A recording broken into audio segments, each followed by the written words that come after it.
Welcome to the Paideia Way, conversations on whole person education. I'm Brian Winsor, Executive Director and founder of Paideia Academies in South Phoenix, Arizona. And I'm Mrs. Victoria Jones, Executive Director of Educational Operations. Today, we're exploring building trust in our family, emotional bank accounts at home. We're so glad you're here. Yeah, most families, they don't struggle because they lack love. I think there's love in families. They struggle because love without trust becomes fragile. A family can have really good intentions, and I think they all do. They have shared values, even good routines, but if trust is low, everything feels harder. Conversations are more tense, correction feels personal, conflict escalates more quickly, and even small disappointments feel bigger than they really should. And good leadership can be misunderstood when trust is weak. And if the family is the most important organization in the world, and I truly believe it is, then trust is the strength of that organization. In any healthy organization, the foundation is trust. Up, down, side to side, leader to member, member to member. The same is true in any family. The trust between caregivers and the children, trust between spouses or co-parents, trust between siblings. It's the trust that says, I am safe with you. You mean what you say. You'll repair when things go wrong, and you are here for me, not against me. Yeah, and Brian, the things you just shared with us right now, this is why this conversation matters right here in this series. Before we move into dignity preserving, problem solving, before we start talking about win-win at home, we need to talk about the one thing that makes win-win even possible, and that's trust. Yeah, because we're at this bridge point. The through line series, this bridge between what we've talked about and what we need to continue. Because episode 1 said, hey, what is school for? It's for formation, it's for becoming, not just achieving. Episode 2 reminded us to start inside out, principles before strategies, the why before the what. And episode 3 gave us our family North Star, the shared vision for who we're becoming. Episode 4 helps us practice choice and calm instead of react and regret.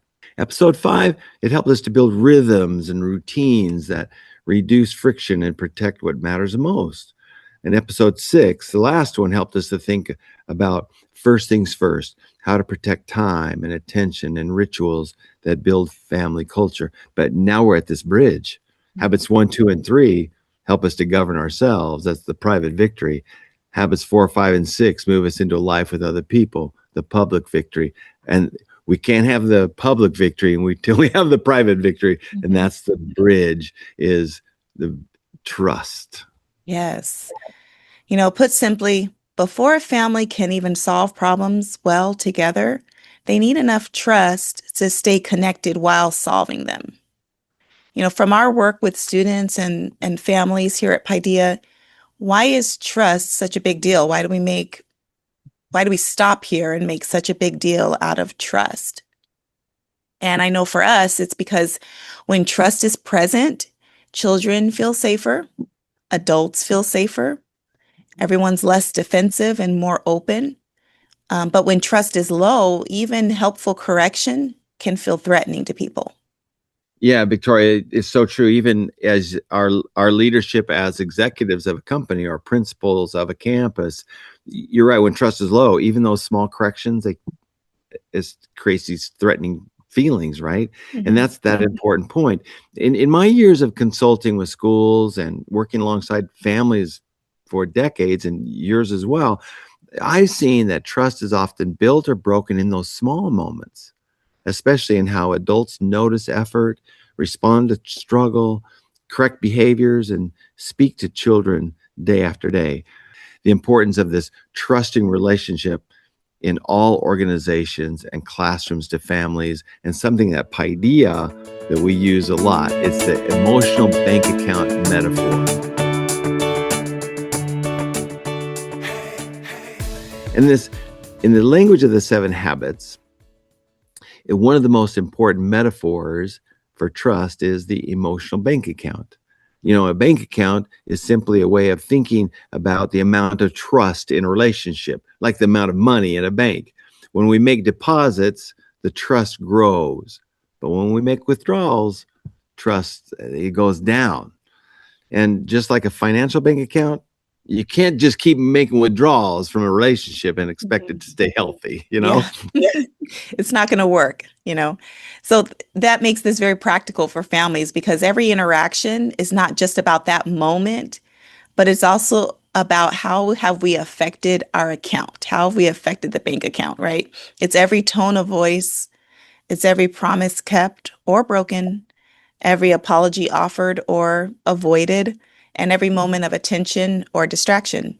We are depositing or we're withdrawing, always depositing or withdrawing. Yeah, yeah. And deposits might be they're simple things like keeping your word. A key to that is you got to resist making promises you can't keep. Mm-hmm. Listening all the way through, not just responding or solving the problem, but really listening to understand. A key one I found is noticing effort. Noticing effort, not noticing achievement, but noticing effort. It builds the child's self-worth. Speaking respectfully, telling the truth, making time for each children, making time for your family, repairing after we have a conflict or something goes wrong, showing warmth, protecting dignity. Withdrawals could be things, sarcasm. I found that sarcasm, even in jest, Mm-hmm. is a withdrawal. We think it's funny, but it's a withdrawal. The yelling cycle, or comparing children, or comparing and competing, interrupting, breaking promises. Oh, I've seen this one a few times. We get so frustrated, we lash out in public. So a public embarrassment, screen distractions, like you said a minute ago, when somebody's talking and I get on my screen, insincere apologies, or saying one thing and then doing a different thing, are constantly correcting and rarely noticing when something does go right. Yeah. And these things happen.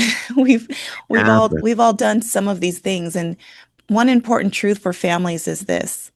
What feels like a deposit to one person may not feel like a deposit to another person. Mm. One child might feel loved by time, just by your attention. And another one, it might be your calm tone.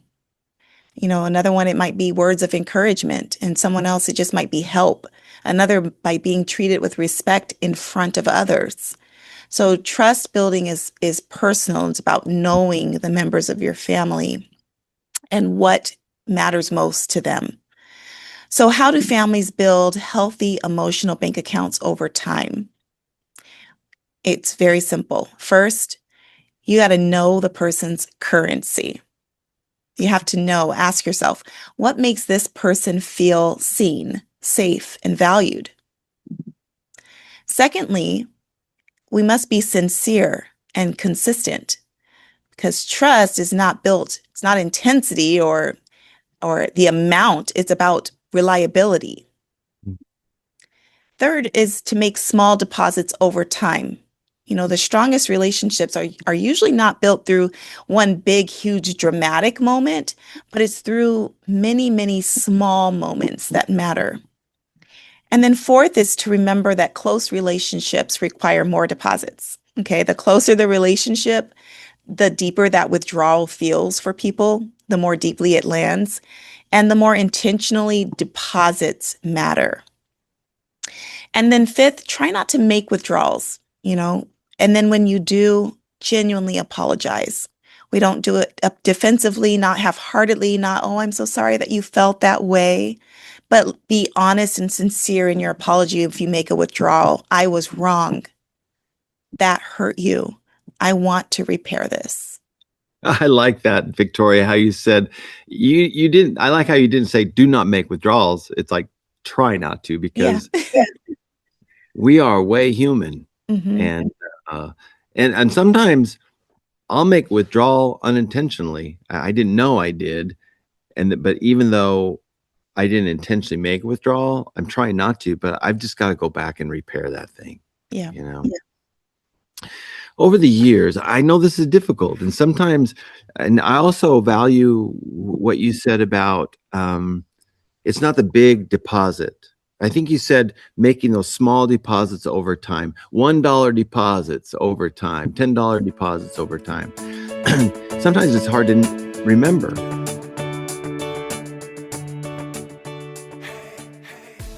Over the years in my work with schools and families as a consultant, I kept seeing the same pattern that adults are trying to make deposits. They're trying to encourage kids, but instead of really noticing effort, they slip into this quick automatic praise mode, like good job, good job, good job, nice work, that's beautiful, you're awesome, you're so smart, and this is like this, I call it this like spatter gun of praise. And while it's good intention and they may be warm, it's often too vague really to build the kind of trust and clarity and growth that we really want of nurturing that relationship.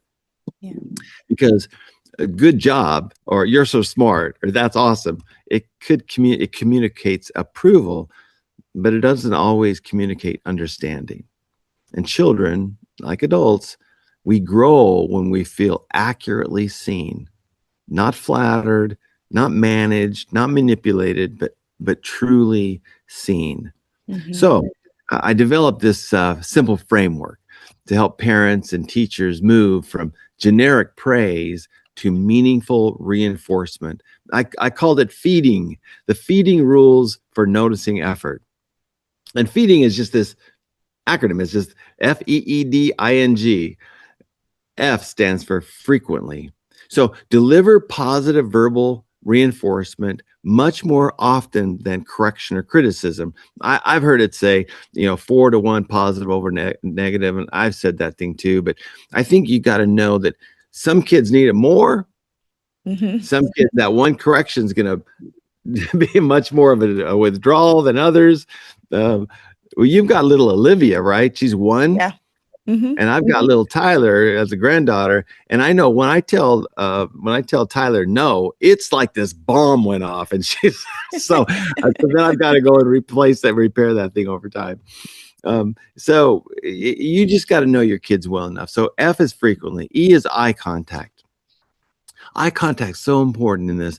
It's make that kind, friendly, compassionate eye contact, because our eyes communicate safety before our words do. Years ago, I got in a habit of when I'm visiting with someone and I know I need to nurture the relationship, I gain eye contact, I listen carefully, and in the back of my mind, I'm saying their name and I love you.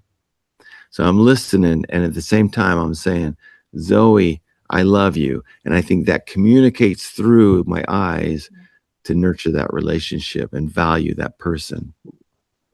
So E is enthusiasm.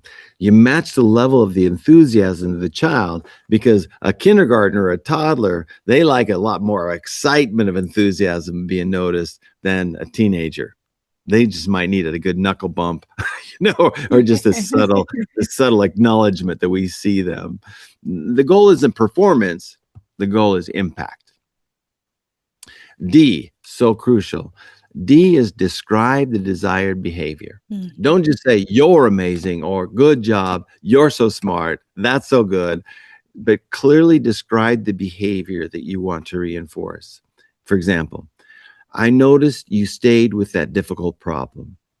I saw the way you kept your voice calm. I heard the encouraging words you used. That looked so kind. That kind of noticing tells the child what matters in your family. I, immediate. Notice the effort as close to the moment as possible. That helps the child connect the reinforcement that what you notice to the actual behavior. N, name the student or the child. We love hearing our name and used in a positive message. It makes it personal. As a child, I don't know if you had this, but Victoria, but when my mother said, Robert Brian Winsor, you get over here, I knew she meant business.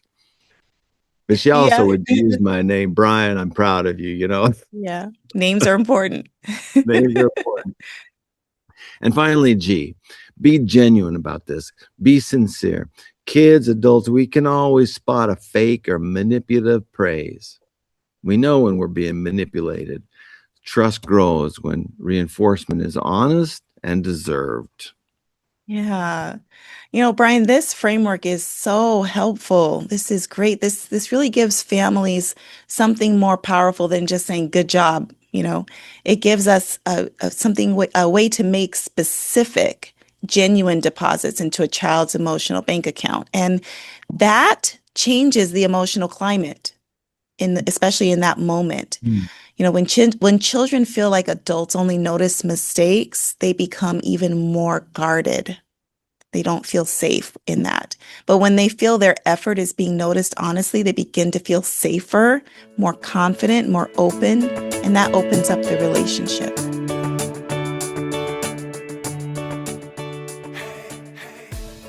Yeah, that's what I've noticed. And here's a challenge with my first framework that I developed. It's so long, it's a lot of letters. So feeding, like, well, which part is this? Which part is this? So over time, I whittled it down to 3 simple steps. And I call this the power praise phrase. Mm-hmm. It's just 3 simple parts. I can do this in a heartbeat. It has 3 parts. First, use the child's name. Second, describe the desired behavior. Third, attach a characteristic to that behavior. So instead of this phrase of good job, that's amazing, or we're saying, we say something like this: Aubrey, I saw how you really stayed focused on your homework tonight. Man, you're all in. That showed real focus.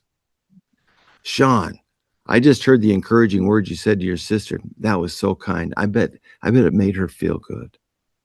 Jake, this one's true. Jake, I noticed how you took 3 breaths when Tyler broke your crayons just now. Oh, that was some strong self-control.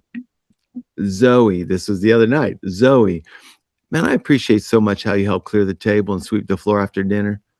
That's a helping attitude. And when we're helping, we're happy. Mm-hmm. It with Zoe, she's 6, and she loves to help the table and sweep the floor. She doesn't do it perfect, but my heart is, it's not about the table, it's not about the floor. It's about reinforcing that behavior and that what we do in our family. So I appreciate Zoe. Name the person, name the behavior that I like. I love how you swept that floor, you washed that table, and then attach that characteristic. That's a helping attitude. And we're helping, we're happy. In our family, we have this little song we sing all the time. It's like, when we're helping, we're happy, and we sing as we go, for we love to help Grandpa, because we all love him. So now all I have to say is, hey, when we're helping, somebody else say, we're happy. And somebody else say, we sing as we go. So we're just instilling those virtues, those things in our family. When we do this, it helps the child feel seen. It names a behavior.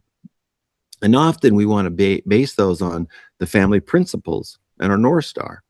And it connects the behavior to the identity and the character of the child. And that makes it a true deep deposit into the child's emotional bank. It's so powerful. I think one simple shift for families is this: slow down.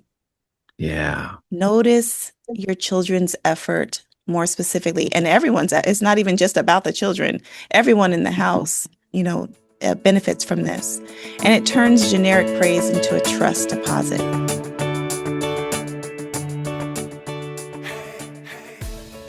So here's the thing, no family is going to get this perfect. Every family makes withdrawals. Every adult gets tired. Every child has their moment, and every house and every home has pressure points. So we're not saying the goal is perfection. We know that that's not possible. The goal is learning how to repair. A genuine apology is one of the strongest deposits a parent or a caregiver can make when trust has been strained. Apologies say my relationship with you matters more than my pride, and I care enough to make this right. I want to rebuild what was damaged. We saw that happen actually just the other day on our campus. The apology from an adult to a student, it makes a big difference. For children, especially repairing and apologizing and demonstrating that we're not perfect. It teaches safety. It teaches them that mistakes do not have to end in distance. These are moments that can end in honesty, in learning, and in reconnection, and that repairs our families.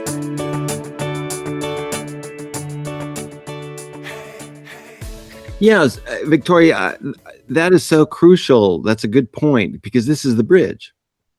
If I don't have trust, I don't know the situation you're talking about, but I love that Paideia has that in our culture, that one of the adults apologized to a child sincerely, and that's the bridge. That's the bridge into our next series of episodes of dignity preserving, problem solving, conflict resolution. Because we can't have conflict resolution if we don't have trust. Mm-hmm. Win-win's not just a technique. Synergy isn't just a technique. Win-win. These are all trust-dependent ways of relating to one another. So if trust is low in any organization, problem solving is threatened. And here's some signs. So here's some signs that we need to repair some trust in our family or the organization. If people are defensive, trust might be low. If they feel attacked or you feel attacked, if we shut down, if people are keeping score, if our family members are resorting to half-truths or outright lies, that isn't punishment moments. Those are moments for me to step back and go in my organization, oh my goodness, I think trust is low. I need to do some repairing. But here, when trust is growing, people feel free to tell the truth, even when they're in trouble. Mm-hmm. And there's some indicators that can tell us that trust is growing. If people can sit and listen quietly and listen intently, trust is growing. If they can name what needs to be done and repaired in our organization, our family, trust is growing. If we can work towards solutions without humiliating, shaming, or blaming, trust is growing. So here's the bridge. Before we can ask, how do we solve problems together? We got to first ask, do we have enough trust to solve them well? That's the bridge. Yeah. I was talking with some teachers the other day, and they were talking about how the students have been telling on themselves, saying, uh-oh, here's a mistake. I did this thing. I made this mistake, and here's how I'm going to solve it, And I said, actually, what's happening is they feel enough safety and trust in your classroom, that they know that they made a mistake and they can just own up to the mistake before you even find out about it. Here's what happened. Here's what I did. And I know it needs to be solved. And I think that shows trust, in our classrooms.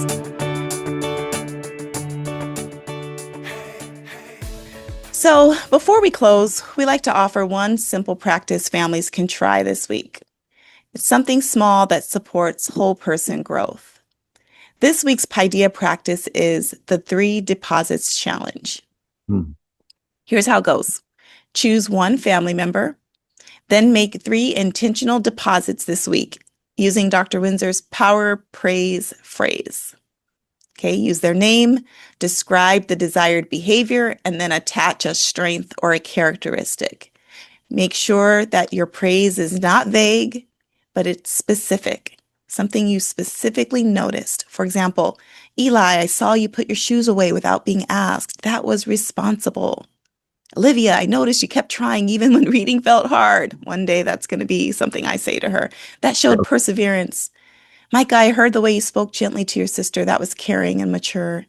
And then at the end of the week, as you've practiced this throughout the week, reflect on this question.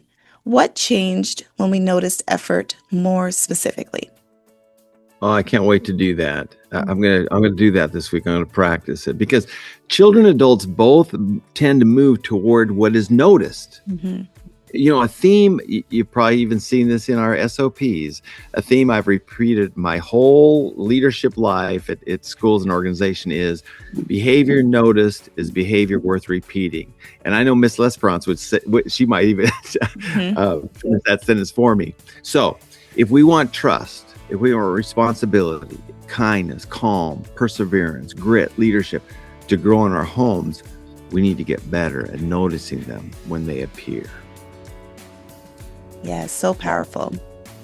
So in the coming episodes, we're going to be exploring how to solve conflicts, reducing power struggles, turn chaos into teamwork, and how to build a family culture where differences become assets. And perhaps the most important, how to renew your personal and family well-being, body, mind, heart, and spirit. So as we end today's conversation, remember that you are also a whole person. Be kind to your body, your mind, your heart, and your spirit. Be well. And until next time, this is the Paideia Way.